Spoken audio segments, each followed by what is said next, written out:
नमस्कार, आप देख रहे हैं CS न्यूज। मैं हूं कमलेंद्र झा। ये खबरों की शुरुआत करें और सबसे पहले बात करें समस्तीपुर की, जहां पर पुलिस ने भारी मात्रा में शराब बरामद किया। समस्तीपुर जिला अंतर्गत चकमेहसी थाना क्षेत्र के नीमा चखेदर गांव में स्थानीय पुलिस द्वारा गुप्त सूचना के आधार पर की गई कार्रवाई में भारी मात्रा में विदेशी शराब बरामद की गई, जिसमें 5 4पहिया वाहन भी जब्त किया गया।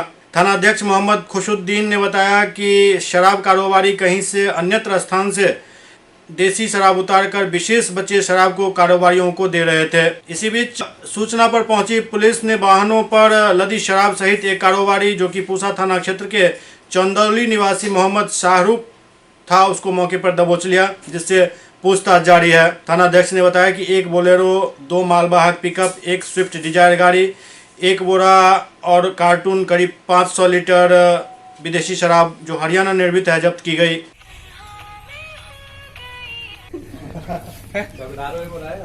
देवघर के दुमा स्थित झारखंड प्रवेश द्वार पर मुख्यमंत्री रघुवर दास ने श्रावणी मेले का शुभारंभ किया।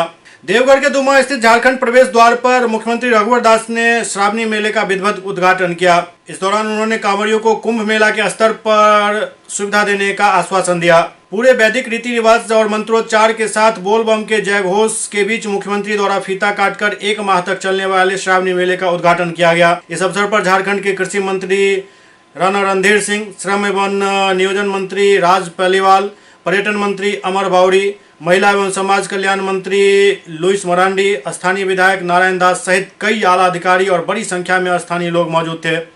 मौके पर बोलते हुए मुख्यमंत्री ने कहा कि बाबा बैद्यनाथ की कृपा से ही देवघर नहीं पूरा झारखंड राज्य विकसित राज्य की श्रेणी में शामिल हो रहा है। मुख्यमंत्री ने कहा कि बाबा बैद्यनाथ की कृपा से राज्य के 3.25 करोड़ लोगों की सेवा का हमें मौका मिला है। उन्होंने कहा कि आने वाले समय में देवघर देश का प्रमुख धार्मिक स्थल बने, इस दिशा में सरकार काम कर रही है। मुख्यमंत्री ने अधिकारियों सहित स्थानीय लोगों से पूरी सेवा भावना से 1 माह तक कांवड़ियों की सेवा करने का आह्वान किया। मौके पर बोलते हुए पर्यटन मंत्री अमर बावरी ने मेला को और भी भव्य बनाने और इसके सफल संचालन में अधिकारियों के साथ स्थानीय लोगों से भी भरपूर सहयोग करने की अपील की।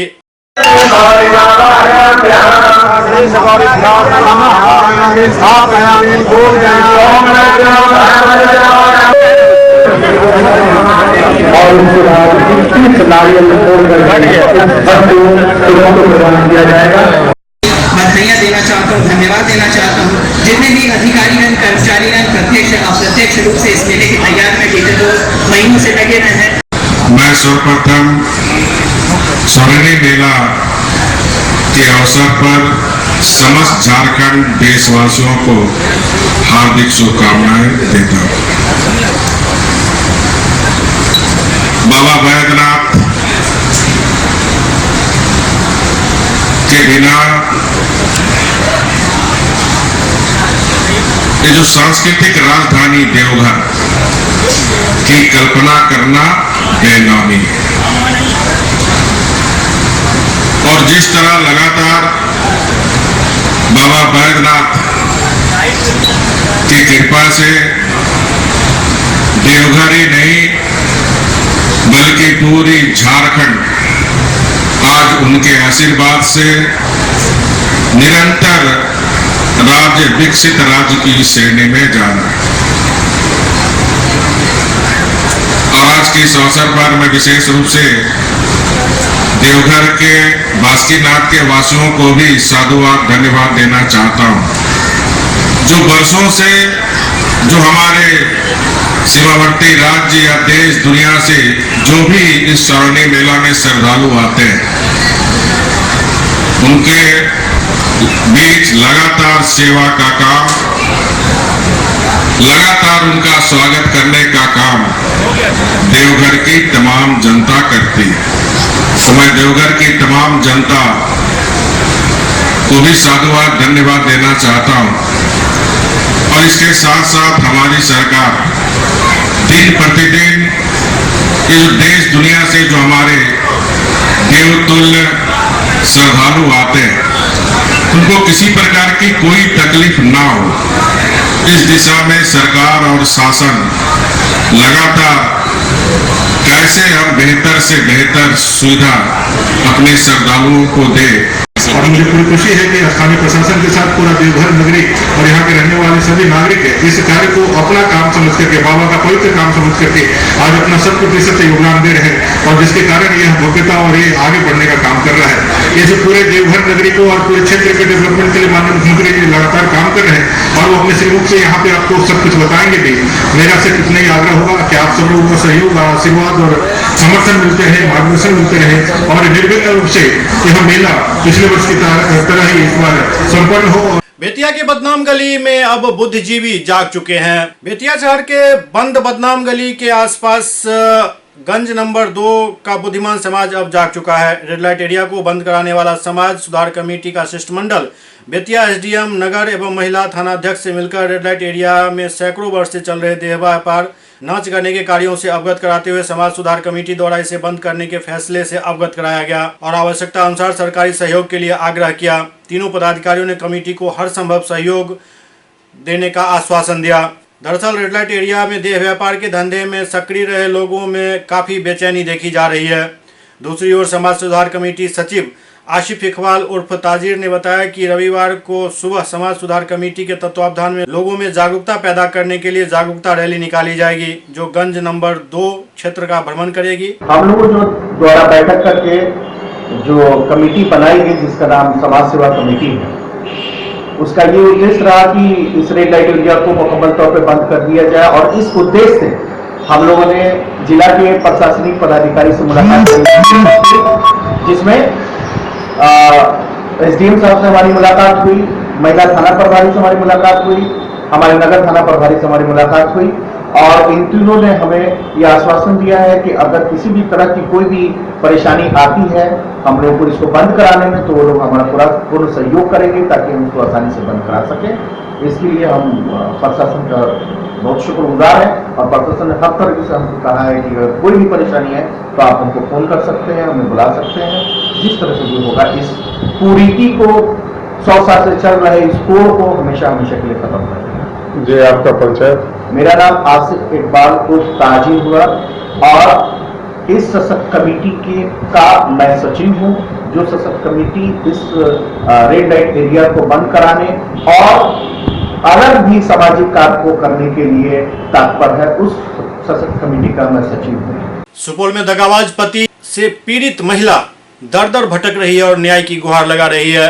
एक दिव्यांग महिला न्याय के लिए दर दर की ठोकर खा रही है। आरोप है कि पहले पति को छोड़ने के बाद फेसबुक पर आरा के एक लड़के से प्यार हुआ, फिर नजदीकियां बढ़ी। 2 साल पहले आरा से आए प्रेमी ने कोर्ट मैरिज कर 2 साल तक उसके साथ शारीरिक संबंध बनाए, और कुछ दिन पहले दूसरे पति ने भी अब पीड़िता को छोड़ दिया। लिहाजा पीड़िता ने महिला थाने में शिकायत की। इसके अलावा उच्च अधिकारियों से भी शिकायत की, लेकिन कहीं भी आश्वासन के सिवा कुछ नहीं मिल रहा है। लिहाजा पीड़िता ने महिला अधिकार के लिए कार्य करने वाली एक संस्था के पास अपनी गुहार लगाई है।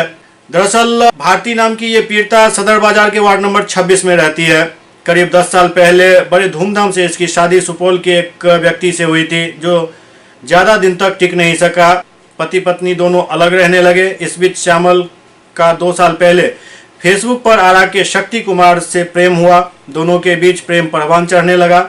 आरा का प्रेमी शक्ति श्यामल के घर सुपौल आने जाने लगा। चूंकि लड़की दिव्यांग है, लिहाजा उसका सारा मेंटेनेंस उसकी मां और भाई के जिम्मे है। इस बीच आरा के लड़के ने उक्त महिला से कोर्ट मैरिज और मंदिर में विधिवत शादी रचा लिया, और 2 साल तक वहां आता जाता रहा, फिर वो भी गायब हो गया। फिलहाल ये महिला न्याय के लिए दर दर भटक रही है। मतलब एक लड़का है, जैसे कि हमारी शादी पहले हुआ था, मतलब 5-10 साल पहले। एगो बेटी है हमको 5-6 साल की, और वो जो है ना हमारा हस्बैंड पहले वाला चोर बदमाश था।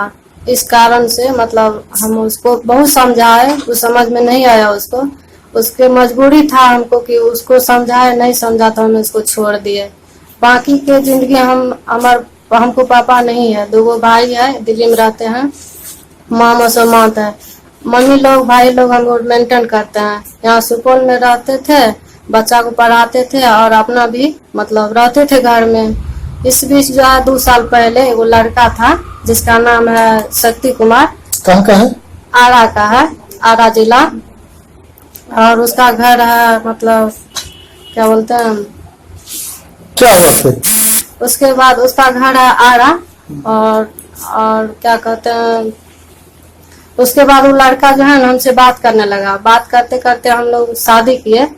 और क्या कहते हैं, इस बीच में जो है ना वो लड़का बोल रहे हैं कि जो नहीं रखेंगे, तुमको भी नहीं रखेंगे और बेटी को भी नहीं रखेंगे। कितने दिन से वो लड़का आता जाता था आपके घर? 2 साल से। शादी के संबंध भी बनी? हाँ, सब कुछ शादी हुआ, कोर्ट मैरिज, तिलेश्वर मंदिर में भी शादी किए। उसके बाद उसको पूरा मजबूरी हम सुनाए जो मेरे साथ ये परिस्थिति है, फिर भी वो रखने के लिए सब कुछ सपोर्ट करने लगा। और क्या कहते बोला कि सब ठीक है, हम मेंटेन करेंगे तुम्हारा। उसके बाद जो है मतलब हम लोग शादी कर ले कोर्ट मैरिज। मेरी मम्मी पापा भी सब जानते हैं, मतलब पापा भाई लोग, मतलब मम्मी और भाई लोग, और उसके पापा मम्मी भी जानते हैं। इस बीच में जो है बहन का शादी लगल है, नवंबर में शादी है 15-20 तारीख को। उसमें जो है उसको पैसा घट रहा था, हमको पैसा का मांग किया। हम वैसे भी विकलांग है, हमारा मेंटेनेंस तो हमारा भाई बाप करता है, हम कहाँ से उसको पैसा देंगे।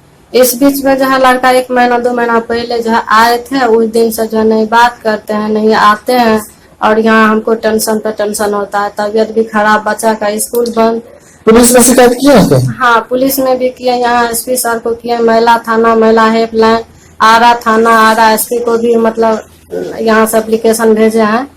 तो आरा थाना प्रभारी बोले कि हम उसके घर पर गए थे, अब पता नहीं गए कि नहीं, सो तो नहीं पता। लेकिन क्या चाहते हैं अब आप? हम इतने चाहते हैं कि वो लड़का से हमको न्याय चाहिए, मतलब हम लोग साथ रहना चाहते हैं। अगर वो वो बोलते हैं कि नहीं रखेंगे तुमको, तुम आओगे, हम बोले कि हम आएंगे वहाँ, तो बोलता है तुम आओगी तो हम मार देंगे। सबसे पहले तो मैं बता दूं कि ये लड़की सुपौल की ही है और एसपी साहब के यहाँ आवेदन देने गई थी। तो इसको कोई बोला कि अंजना सिंह से आप मिलिए, आपको काफ़ी सपोर्ट मिलेगा। तो ये मेरे पास आई। उसके बाद फिर इसके बीती को जब मैं सुनी तो मुझे बहुत दुख हुआ, क्योंकि ये एक विकलांग लड़की है और इसका कोई सहारा नहीं है। बहुत साल पहले इसकी शादी हो गई थी, वो लड़का इसको छोड़ चुका था और वो कहीं और शादी कर लिया था। उस कंडीशन में इसकी एक बच्ची थी बहुत छोटी सी, और ये काफ़ी परेशानियों में जी रही थी। फिर इसकी ज़िंदगी में मोबाइल से, फेसबुक या व्हाट्सएप से इसको प्यार हुआ एक लड़के से जो आरा का था। वो इससे प्यार करने के बाद इससे काफ़ी नज़दीकियाँ बढ़ाया। फिर ये शादी के लिए उसको बोली तो वो अपनी मर्जी से भी कोर्ट में इससे शादी किया। फिर तिलेश्वर, हमारे यहाँ सुपौल में तिलेश्वर मंदिर है, काफ़ी चर्चित है, वहाँ पे श्यामल भारती से उसने शादी किया। और फिर वो लड़का कुछ दिन पहले जब ये उसके पेरेंट्स के यहाँ जाना चाहिए आड़ा, तो वो इसको छोड़कर बरसात था जिस दिन हम लोग यहाँ के पति का पर्व होता है, वो आया और उस दिन जब छोड़ के इसको गया तो आज तक वापस नहीं आया। तो मैं इनको बता दूं कि वो लड़का इसके साथ फिजिकल अटैचमेंट बनाया और काफी दिनों तक साथ रहने के बाद, शारीरिक संबंध बनाने के बाद इसने जब उसे शादी करने की बात करी तो वो तैयार हो गया और अपनी मर्जी से इसके साथ शादी किया।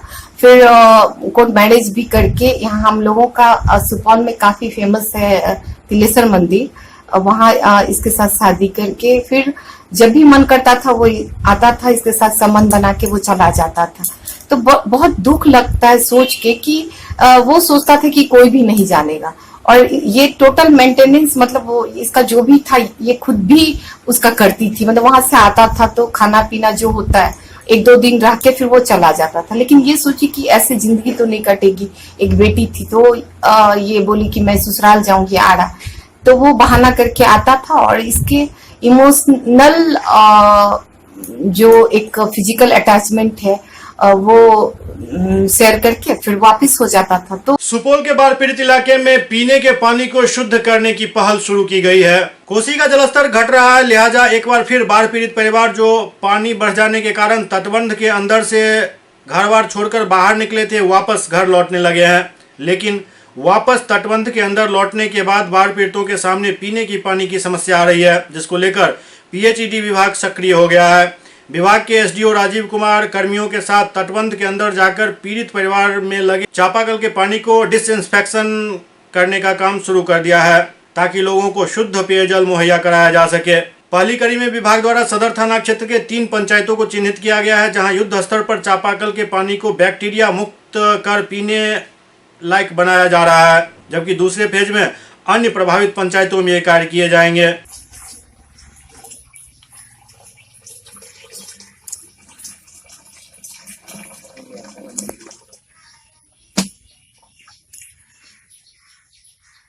पेयजल के लिए तो मेरा मिनी जलापूर्ति योजना भी इस टोला में काम कर ही रहा है, और चापाकलों का जहाँ की नीचे में पूरा पानी से भर गया था, उस सारे चापाकलों का डिसइंफेक्शन किया जा रहा है, ताकि जितना भी बैक्टीरियल कंटामिनेशन है वो मर जाए और लोगों को शुद्ध पेयजल उपलब्ध हो सके।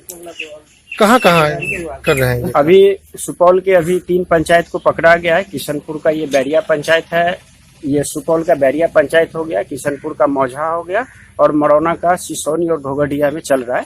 कल से इसको 3-4 पंचायत में, प्रत्येक मतलब प्रखंड के 3-4 पंचायतों में कल से ये कार्यक्रम चालू रहेगा, जब तक कि सारे डूबे हुए इलाके के टोटल चापाकल का डिसइंफेक्शन न हो जाए, चाहे वो चापाकल निजी हो अथवा सरकारी। लखीसराय में सड़क दुर्घटना में घायल व्यक्ति की मौत के बाद लोगों ने जमकर हंगामा किया। लखीसराय जिले के कवैया थाना क्षेत्र स्थित जेल मोड़ के पास सड़क हादसे में घायल व्यक्ति की मौत होने पर आक्रोशित लोगों ने मुख्य बाईपास रोड जाम कर दिया। दरअसल एक सप्ताह पूर्व दामोदरपुर निवासी पहाड़ी पासवान वाहन की चपेट में आने से गंभीर रूप से घायल हो गए थे, जिसका इलाज चल रहा था। इसी दौरान घायल की मौत हो गई, जिसके बाद आक्रोशित ग्रामीणों ने लखीसराय जेल मोड़ के पास बाईपास रोड स्थित बिजली के पोल को घेरा बनाकर शव को सड़क पर रखकर प्रदर्शन शुरू कर दिया। बाईपास जाम हो जाने के कारण वाहन चालकों के बीच अफरा तफरी का माहौल उत्पन्न हो गया। सड़क जाम की सूचना मिलते ही मौके पर कवैया थाना प्रभारी राजीव कुमार, लखीसराय सदर प्रखंड विकास पदाधिकारी नीरज कुमार पहुंचे। सड़क जाम पर बैठे आक्रोशित ग्रामीणों को समझा बुझाकर जाम से मुक्ति दिलाने के लिए मृतक के परिजन को कबीर अंत्येष्टि योजना के तहत 3000 रुपये एवं पारिवारिक लाभ योजना के तहत 20,000 रुपये देने की घोषणा की गई। हालांकि मृतक की बड़ी बेटी पुलिस से लिपटकर फूट फूट कर रोने लगी। उसका कहना था, जो पिता के मौत पर मिला तो सिर्फ चंद रुपये, क्या उसकी पढ़ाई, शादी और घर का खर्चा इससे चल पाएगा?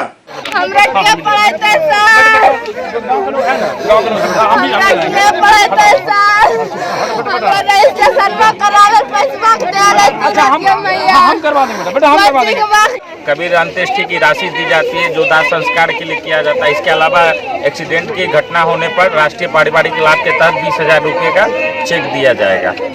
चलिए अभी क्या दिए सर? अभी पैसा दे रहे हैं? अभी कबीर अंत्येष्टि की राशि के 3000 रुपया दिया गया है और 1 घंटे के अंदर इन्हें 20,000 का चेक दिया जाएगा। सीएम कॉलेज दरभंगा के 10 छात्र छात्राओं का कैंपस सिलेक्शन हुआ है। सीएम कॉलेज मिथिलांचल का ऐतिहासिक शैक्षणिक संस्थान है। यहाँ के छात्र छात्राओं ने देश विदेश में केवल इस कॉलेज का ही नहीं बल्कि पूरे मिथिलांचल का नाम रोशन किया है। आज जब महाविद्यालय में शैक्षणिक गतिविधियों और गुणवत्ता पर तरह तरह के प्रश्न खड़े हो रहे हैं, ऐसे में भी सीएम कॉलेज ने अपनी ऐतिहासिक विरासत को संभाले रखा है। आज कॉलेज में संचालित बीबीए, बीसीए एवं छात्र छात्राओं के बीच कैंपस सिलेक्शन किया गया। प्रधानाचार्य डॉक्टर मुश्ताक अहमद ने इस कामयाबी पर हर्ष व्यक्त करते हुए छात्र छात्राओं को बधाई दी। इस मौके पर 10 छात्र छात्राओं का सिलेक्शन हुआ। सुपौल में छात्रवृत्ति और साइकिल की राशि की मांग को लेकर छात्र छात्राओं ने प्रदर्शन किया, जिसके बाद पुलिस ने जमकर लाठियां चलाई। सुपौल में आज सुबह विलियम्स हाई स्कूल के कुछ छात्रों के द्वारा लोहिया चौक को घंटों जाम कर प्रदर्शन किया गया। छात्रों ने स्कूल के प्राचार्य के विरुद्ध जमकर नारेबाजी की। विद्यार्थियों का कहना था कि हम लोगों को करीब 6 महीने से ही न तो पोशाक, न ही साइकिल, न ही छात्रवृत्ति मिली है। जब भी प्रिंसिपल से कहने जाते हैं तो गाली गलौज देकर भगा देते हैं। मौके पर प्रशासन ने पहुंचकर विद्यार्थियों को समझाने का प्रयास किया, लेकिन नहीं मानने पर जमकर लाठियां बाजी। और जैसी जानकारी है उसके हिसाब से ये विलियम्स हाई स्कूल ऐसा स्कूल है जिसके प्रांगण में ही जिला शिक्षा पदाधिकारी का भी कार्यालय है। यदि ऐसा है और छात्रों की बात सही है तो सिर्फ इस कॉलेज के प्राचार्य ही नहीं बल्कि जिला शिक्षा पदाधिकारी को भी आगे आकर जवाब देना चाहिए। सर 1 रुपया भी साइकिल का नहीं दे, जाते हैं सर के पास तो हम लोग को भगा देता है डांट के। साइकिल के पैसा भी लिखते डी ऑफिस के सगरे के कुछ नहीं हम लोग का सुनता कोई नहीं। सर आप लोग बताइए, छात्रवृत्ति क्या नंबर से 10 में चल छमाही परीक्षा जो करना है कर लो, रोड जाम करो, जो करना है कर लो। 6 महीना एक्स्ट्रा हो चुका है, फिर भी नहीं मिला हम लोग। हम लोग साइकिल का पैसा चाहिए, हमारी मांग पूरी हो चाहिए। विद्यार्थी है, जो समस्या है छात्रवृत्ति का, पोशाक का, इसके लिए एक फॉर्म है, शिक्षा विभाग है, इनको लिखित रूप से वहाँ जाना चाहिए, बात करना चाहिए। ये तो अराजकता है ना। ये 10 साल 12 साल के लड़के रोड पे आके रोड जाम कर रहे हैं। अभी तो सारा साइकिल भी जब्त किए हैं, प्राथमिकी भी दर्ज करेंगे। झंझारपुर के बाढ़ पीड़ितों के बीच उनका हाल चाल लेने पहुंचे जनाधिकार पार्टी के संरक्षक और अध्यक्ष पप्पू यादव। झंझारपुर मंडल के विभिन्न गांवों में बाढ़ पीड़ितों से जनाधिकार पार्टी के राष्ट्रीय अध्यक्ष और मधेपुरा के पूर्व सांसद पप्पू यादव ने मिलकर उनका हाल चाल लिया। कुछ गरीब परिवारों को आर्थिक मदद भी दी, साथ ही सरकार पर कई गंभीर आरोप लगाए। पप्पू यादव ने कहा कि हम सुप्रीम कोर्ट में सरकार सहित बाढ़ से जुड़े पदाधिकारियों पर PIL दाखिल करने जा रहे हैं। पप्पू यादव ने अपने सैकड़ों कार्यकर्ताओं के साथ झंझारपुर अनुमंडल के रखवाड़ी, भदवार, हरना, मोहना, समिया, गोपालखा और नरवार सहित कई गांवों का दौरा किया। वो पैसा कहाँ गया? फ्लड फाइटिंग के नाम पर हजारों करोड़ रुपया आप लूट लेते हैं, उसके बाद राहत के नाम पर आप सारा का सारा चीज आप घर में रखते हैं, राहत भी गरीबों के पैसे से। ये सवाल उठता है कि आपने तो नियति कह दिया, ये गरीब और आम आदमी के लिए नियति है, और गरीब और आम आदमी इसको पिकनिक समझ करके जी भी लेते हैं, इसको अल्लाह या भगवान के नाम से स्वीकार। बाढ़ आता क्यों है? जब इतने लाख करोड़ रुपया बांध पर खर्च करते हैं और फिर फ्लड फाइटिंग के नाम पर फ्लड में 1000 करोड़ रुपया, अभी जो 8 जगह आपके बांधे टूटी है, न जाने 70 लाख 1000 करोड़ लगभग इस शिवहर, सीतामढ़ी, मधुबनी, दरभंगा, सुपौल, अररिया, किशनगंज, कटिहार, ये जो इलाका है उसमें सरकार हवाई सर्वे कर रही। मैं जानना चाहता हूं सरकार कभी इस बात को समझे कि MP, MLA, मंत्री, संतरी, मुख्यमंत्री, प्रधानमंत्री 3 महीना एक बार जाकर के प्लास्टिक के भीतर में अपने परिवार के साथ रहे ना, उन्हें तब पता चलेगा दर्द क्या होता है। बांध जाने परसौती के हाल तो इंतजार करते हैं बाढ़ आएगा ताकि इनकी घर भरपाई हो। ये बालू और पत्थर के नाम पर, आदमी के नाम पर ये अपनी पार्टी को भी मजबूत करता है, पैसा इसके लिए उगाही करता है। ये समझना होगा। हम PIL जितना लोन, जितना ऋण इस इलाके में किसानों को, गरीबों को दिया गया उसको खत्म करिए और कंप्लीट लगान फ्री बिहार करिए। जब आप विशेष राज्य, विशेष पैकेज और बाढ़ से मुक्ति दिलाइएगा नहीं और उसको भी हमको नियति बना दीजिएगा, और हम नियति में जीने के लिए कंप्लीट हर साल कोई व्यवस्था पहले से आपकी नहीं थी, ना नाव की व्यवस्था थी, ना आपने राहत, आज तक राहत आपने शुरू नहीं की। आप शाम में छोटा थोड़ा सा 20 किलो 25 किलो चावल देते हैं, कुछ लोग खाता है, कुछ लोग मारामारी होता है, बंद करके आप चले जाते हैं। आखिर आप करते क्या हैं? ना आपका मेडिकल टीम है, ना आपका कोई राहत टीम है, और सारा पैसा पदाधिकारी के घर में जाता है। टेंडर के नाम पर एस्कोटिव आप कार्रवाई क्यों नहीं की? जितना 8 जगह पर तो एस्कोटिव इंजीनियर पर आप कार्रवाई करिए, आप 302 का मुकदमा करिए। आप इसी जिले के आपदा मंत्री भी है, सिंचाई मंत्री भी है, 3 मिनिस्टर है, तीनों को बर्खास्त करिए। आप एक भी फसल नहीं बचा किसी के घर में। जानवर 10,000 से 20,000 से ज्यादा मरे, 4 दर्जन से ज्यादा लोगों की मौत हुई है। लोग होश नहीं कर पाएंगे। आप पक्के मकान जो क्षति हुई है उसके लिए 2.5 लाख रुपया आप घोषणा करिए, और फूस का मकान जो क्षति हुई उसको लगभग 1 लाख की घोषणा करिए, और जानवर क्षतिपूर्ति के लिए 40,000 आप मूल्यांकन करिए। नाम पर छोटी सी शिविर खुली, कहीं भी नाव नहीं है। CRF भी वहीं गया जहां पर मौत का नंगा तांडव का मंजर चल रहा था, और वो भी हंगामे के बाद। सभी जगह उस मिडिल क्लास और गरीब परिवार को किसी भी कीमत पर कम से कम पन्नी, उसके घर की व्यवस्था, और 3 महीना 20 क्विंटल अनाज और 25,000 रुपया उसको खाने की व्यवस्था, ये बहुत ही आवश्यक है। ये लॉलीपॉप ना दिखाए, मेरे ही पैसे को दे करके लॉलीपॉप, और वो पैसा नहीं मिलेगा। वो पैसा उसको मिलेगा जो 2,000 रुपया CO और पदाधिकारी को देगा, उसको मिलेगा 4,000, नहीं तो नहीं मिलेगा। PIL फाइल करने जा रहे हैं, और 70 सालों के बाद नदी हमारे लिए अभिशाप क्यों बना? ये मौत के सौदागर लोग इतना बड़ा नासूर क्यों हमारी जिंदगी को बना दिया? ये सवाल मेरा सुप्रीम कोर्ट में होगा। ना तो हम एस्कोटिव इंजीनियर को छोड़ेंगे, ना तो हम नेता को छोड़ेंगे, और ना ही 40 साल के अंदर जो भी सिंचाई मंत्री होगा, जो भी पदाधिकारी, उसकी संपत्ति अटैच करवाएंगे, और साथ साथ उस पर मुकदमा भी चलवाएंगे। झंझारपुर में बाढ़ पीड़ितों की समस्या को देखते हुए अब लोग मदद को आगे आ रहे हैं। झंझारपुर अनुमंडल में बाढ़ प्रभावित लोगों की विकराल होती समस्या को देखकर समाज के कई लोग बाढ़ पीड़ितों की मदद के लिए जगह जगह जाकर सहायता कर रहे हैं। सेवानिवृत्त शिक्षक रामदेव महतो उनकी मदद को आगे आए। उनके द्वारा नरुआड़ गांव में तटबंध पर आश्रय लिए परिवारों के बीच राहत वितरण चलाया गया, जिसमें लगभग 100 परिवारों के बीच 100 लीटर पानी के साथ 1-1 किलो चूड़ा चीनी का वितरण किया गया। इसके अलावा और कई लोग बाढ़ प्रभावित लोगों की मदद कर रहे हैं। सबसे यहाँ पर बिस्किट, चूड़ा, पॉलीथीन वितरित किया जा रहा है और यहाँ पर बाढ़ पीड़ितों की सहायता करने के लिए नाश्ते के लिए बच्चों के लिए बिस्किट और चूड़ा और गुड़ का, साथ में रात को टॉर्च की व्यवस्था करने के लिए और प्लास्टिक का उपलब्ध कराने के लिए हम लोग यहाँ आए हुए हैं। यहाँ पास लोगों की स्थिति अच्छी नहीं है। मेरे हिसाब से प्रशासन की तरफ से जो भी कार्रवाई की गई है उसमें बढ़ोतरी करने की आवश्यकता है और हम लोग अपने स्तर से विभागीय मिस्त्रीगण और जेई साहब और सभी पदाधिकारी हम लोगों ने आपस में कॉन्ट्री करते हुए लोगों की सहायता करने का एक मुहिम चालू किया है। प्रयास करेंगे कि और भी इस प्रकार की जगह पे हम जा करके लोगों की सहायता कर सके, लेकिन साथ में हमारा सरकार के साथ एक निवेदन होगा कि सरकार को भी सहायता करनी चाहिए, क्योंकि हम जिस प्रकार का सहायता कर सकते हैं उसमें बढ़ोतरी की आवश्यकता है और जिस स्तर का सहायता इन लोगों को आवश्यक है उस स्तर का सहायता मेरे हिसाब से सरकार की तरफ से ही किया जा सकता है। तो सरकार से मेरा बस निवेदन होगा इस वार्ता के माध्यम से कि प्लीज आइए और सहायता करने में हमारी भी मदद करें।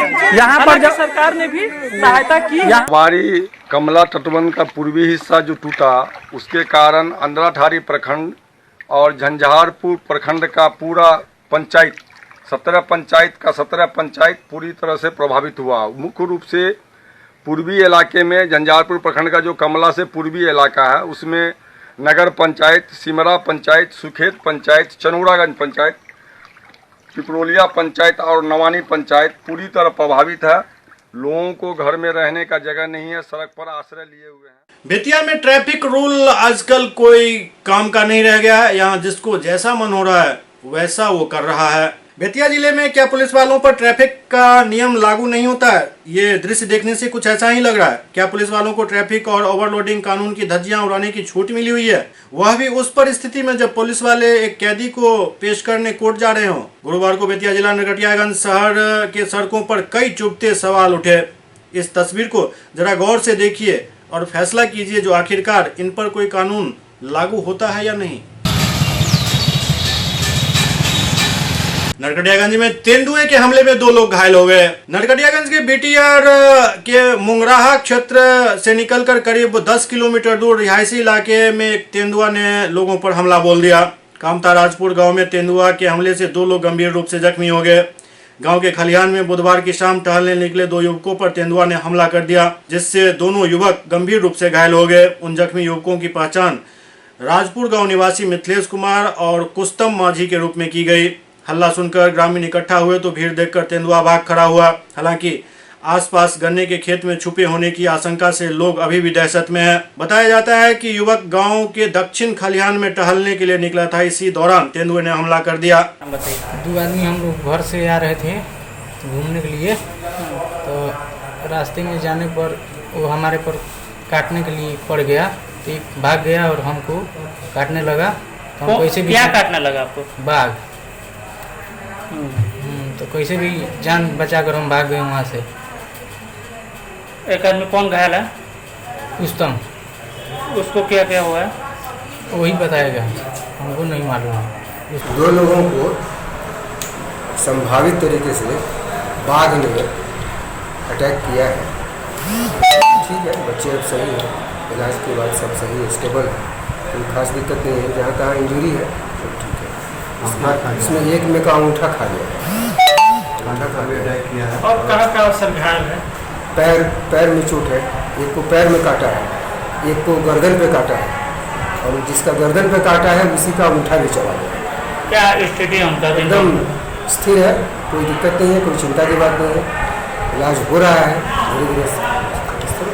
नरकटियागंज के रेलवे हाई स्कूल में उन्नयन स्मार्ट क्लास की शुरुआत की गई। बिहार में चलाई जा रही गुणवत्तापूर्ण शिक्षा के लिए नव प्रयोग उन्नत योजना, जो माध्यमिक शिक्षा के लिए महत्वाकांक्षी योजना है, को लेकर नरकटियागंज के रेलवे उच्च विद्यालय के प्रांगण में उन्नयन स्मार्ट क्लास का उद्घाटन किया गया। समारोह का दीप प्रज्वलित कर प्रखंड शिक्षा पदाधिकारी और नगर सभापति के द्वारा शुभारंभ किया गया। इस दौरान विद्यालय सभागार को सुसज्जित कर बड़ा सा LED स्क्रीन लगाया गया था। वहीं साधन सेवी ने बच्चों को प्रोग्राम को लेकर जानकारियां दी। स्मार्ट क्लास से शिक्षा का ग्राफ भी बढ़ेगा। बच्चों के लिए यह योजना वरदान साबित होने वाली है।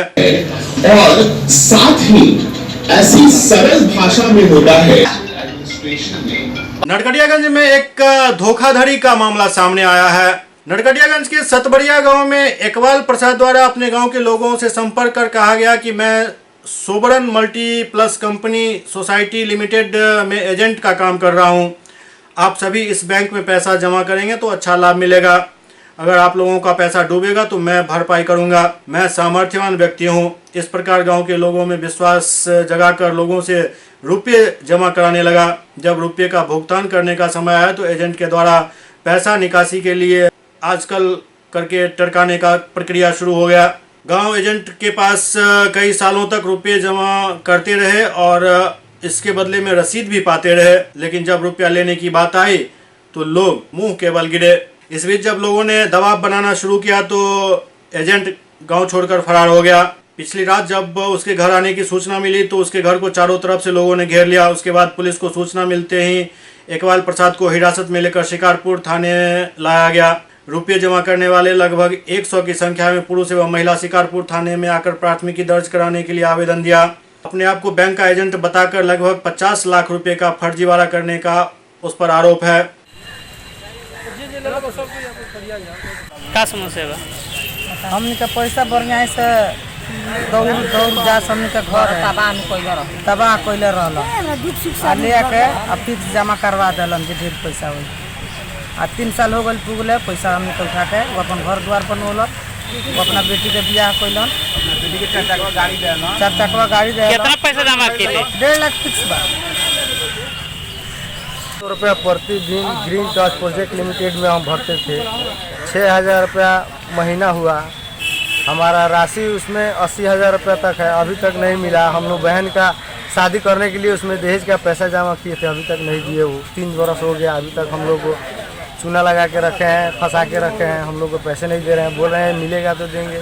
और हम लोग 3 बरस इंतजार करते हैं। चूना लगा के रखा है? कौन? ये इकबाल शाह अभी तक हमको 3 बरस से बता रहे हैं देंगे देंगे, अभी तक 3 बरस हो गया नहीं दिए। आज पकड़ा गए हैं तो उनको हम लोग उनके पीछे भाग रहे हैं। कहाँ पकड़ा गया है? वहाँ सतवरिया में मतलब आए थे 3 बरस के बाद, तो उनको मतलब सतवरिया गांव में लोग उनको रात भर पकड़ के रखे थे। सुबह हुआ नरकटिया उनको भेजे हैं। शिकारपुर थाना में है? शिकारपुर थाना में। कुछ बेच के दिला पैसा? मुर्गी में बेच के दिला बन 190 रुपया हर महीना में। 7 साल जमा किए हैं ना, हर महीना में 7 बरस। 7 साल 7 बरस। और दिक्कत बाटे ये जो हम कमा हम माने पैसा माने झीट उठ के 2 रुपया दे लेंगे अपना लड़की के शादी करे खतरा। हमरा गार्जियन का गोड़ में तकलीफ बा, तो वही समझैनी जे पैसा जे रही तो हमरा लड़की का कामे हम पैसा पोला हमरा से ले ललन। आ बाउंड भी हमरा से समूचा कागज पत्र पोला के ले 2-3 गो बाचल बाटे। कहलन जे तार डेट पूग गइल बाटे, तारा पैसा मिली कागज तो हमरा से कागज तारा मांग के ले ललन।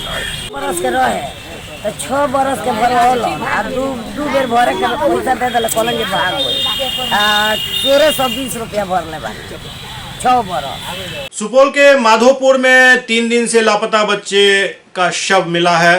सुपौल के माधोपुर पंचायत के वार्ड 1 निवासी स्वर्गीय बाबूलाल दास के पुत्र नीतीश कुमार मंगलवार से लापता था, जबकि परिजनों के द्वारा खोजबीन काफी किया गया, लेकिन नहीं मिलने पर बुधवार को संध्या में बेला छातापुर थाना पहुंचकर लापता होने का आवेदन दिया गया। गुरुवार को जगदीश दास एवं संजय दास अपने खेत देखने नदी के पास पहुंचा था कि अचानक बांस के बीच में कुछ दिखाई दिया, तो दोनों व्यक्ति ने नजदीक जाकर देखा तो नीतीश का शव था। शव को देखकर शोर मचाया।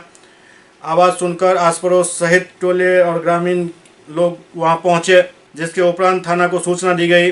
इसके बाद नीतीश के परिवार में कोहराम मच गया। ग्रामीणों का कहना है कि इनके पिता बाबूलाल दास भी करीब 3 माह पूर्व थाना क्षेत्र के तिलाठी गांव से आने के क्रम में सड़क दुर्घटना में मारे गए थे। ड्रिंक करेला तो देखलिए वंठना बच्चा के मुड़ी जगल रहे, हमें और संजयो रहे, संजय कहल कि जे हेता देख कीचियो तो गेलिए तो सही में लाशे रहे, तो निकालल गए वंठन से। कब की घटना है? ये सुबह का घटना है, लेकिन लड़का जो है 3 रोज हो गया। क्या रोज? 16 तारीख में शाम को 6 बजे निकला। 16 तारीख को माधोपुर शाम के टाइम में 6 बजे। मतलब 16 तारीख को माधोपुर इस वार्ड में 3-3.5 फीट पानी आया हुआ था। सुरसर नदी उफान पर था, बच्चा खेलने के लिए निकला, उस पानी में दह गया, कोई देखा नहीं। आज थाना में इसका रिपोर्ट भी दिया गया कल, लेकिन आज जब सवेरे ग्रामीण पहुंचा नदी किनारे तो वहां बांस के बीच में लाश लगा हुआ था। बच्चा कहीं न कहीं पानी में दह के प्रशासन को कल ही सूचना दिया गया था कि मतलब बच्चा लापता है। लाश मिलने के बाद जब प्रशासन को सूचना दिया गया है? हाँ, लाश मिलने के बाद प्रशासन को सूचना दिया गया, प्रशासन का आदमी भी पहुंचा। पोस्टमार्टम का तैयारी हो रहा है ले जाने का। हायाघाट प्रखंड क्षेत्र में बाढ़ की ताजा स्थिति कुछ ऐसी है जो पानी के बढ़ने का जो सिलसिला है वो लगातार और बहुत तेजी से जारी है। हायाघाट प्रखंड क्षेत्र के अधवारा समूह की नदियों में जलस्तर काफी तेजी से बढ़ रहा है। लगातार पिछले 3 दिन से हम इस क्षेत्र का दौरा कर रहे हैं और जानकारी प्राप्त कर रहे हैं जो आखिरकार पानी के बढ़ने का सिलसिला क्या है। लेकिन जो स्थानीय लोग बता रहे हैं उसमें ये बात स्पष्ट है, जो पानी के बढ़ने का सिलसिला लगातार जारी है, जिससे यहाँ के लोगों में दहशत है। देख सकते हैं यहाँ पर कितना पानी आ चुका है। और आपको बता दें कल यहाँ पर बहुत कम पानी था और चारों तरफ आज पानी ही पानी दिख रहा है। तो कहीं ना कहीं लगभग 1 फीट से 2 फीट तक पानी फिर बढ़ा है। और ये घर जो है देख सकते हैं, कल कितना पानी था यहाँ पर? यहाँ पर नहीं था कल, कितना पानी था? और आज पूरा सड़क मतलब पार कर गया है, पूरा रात में हुआ है। तो कितना पानी बढ़ा होगा? 1 हाथ या 2 हाथ? कितना बढ़ा होगा? 2 हाथ 2 हाथ लगभग बढ़ गया है। मतलब आपके घर में पानी चला गया है। हाँ। अच्छा, यहाँ पर अगर ज़्यादा पानी आएगा तो आप लोग कहाँ जाएंगे? बैंक पर जाएंगे। हाँ। कहाँ से? दरभंगा से। तो यहाँ मतलब आगे जाने का हिम्मत नहीं कर रहा है? कहाँ जाना चाहते थे? जाना चाह रहे थे आगे स्कूल तक। स्कूल से मतलब देखने के लिए आए हैं क्या?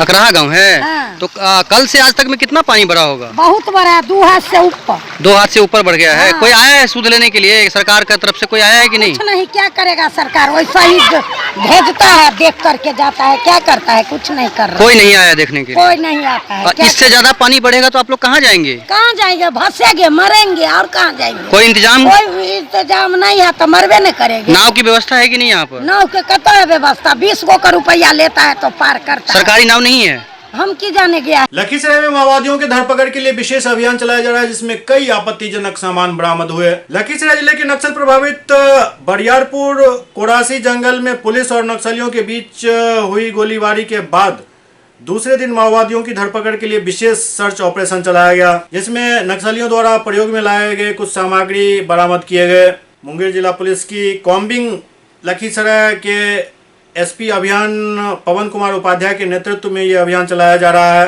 नक्सलियों के धरपकड़ अभियान के बीच नक्सलियों का एक सहयोगी मनोज कोरा पकड़ा गया है। साथ ही कई आपत्तिजनक सामग्री बरामद की गई है। कॉम्बिंग ऑपरेशन के दौरान बोलबम कांवड़िया वस्त्र, 18 थान गेरुआ कपड़ा, 11 पीस मच्छरदानी, 2 दर्जन से अधिक चटाई, नक्सली बैनर, झंडा सहित कई आपत्तिजनक सामान भी बरामद की गई है। मनोज कोरा से पूछताछ जारी है। उसने बताया कि बोलबम कांवड़िया के भेष में पुलिस पर हमला करने की व्यापक तैयारी की जा रही थी।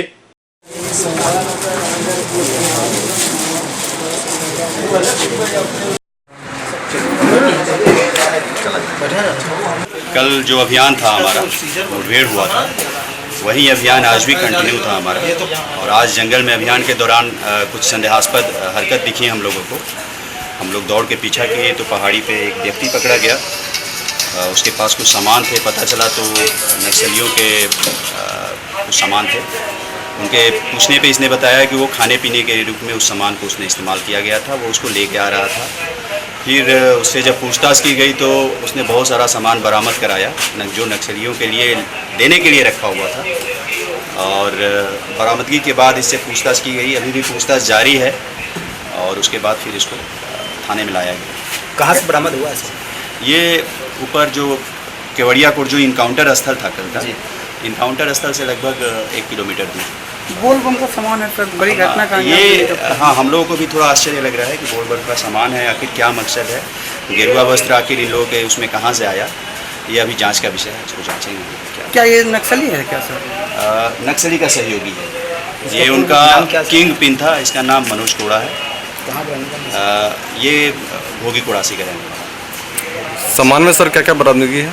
सामान में लगभग 11 पीस मच्छरदानी है जो इनके नक्सली यूज करते हैं, प्लास्टिक की चटाई है आप लोग देख रहे हैं, और इसके अलावे गेरुआ वस्त्र के करीब 18 थान हैं। इसके अलावे जो इनका लाल रंग के कपड़े पे ये लोग जो पोस्टर वगैरह अपना लिखते हैं वो भी एक थान है। ये सब सारे मनोज कोड़ा की गिरफ्तारी कहाँ से हुई? जंगल से इन्हीं के मिला। हाँ, इन्हीं के पूछताछ के क्रम में इन्होंने बताया। तो इनके पास मोबाइल फ़ोन भी वो मिला जो कि ये लगातार नक्सलियों से बातचीत, इन्होंने खुद कहा कि इसी फ़ोन से मैं नक्सलियों से लगातार बातचीत करता था, सब बरामद किया। पहले भी बोल बम के भेष में नक्सलियों का सूचना है सर, पुलिस पर अटैक। हाँ, अब हम लोग को रिलेट करेंगे, ये अनुसंधान का विषय है कि क्या है आखिर इनके पास इस तरह के सामान क्यों है, कहाँ से आया, अनुसंधान में देखा जाएगा।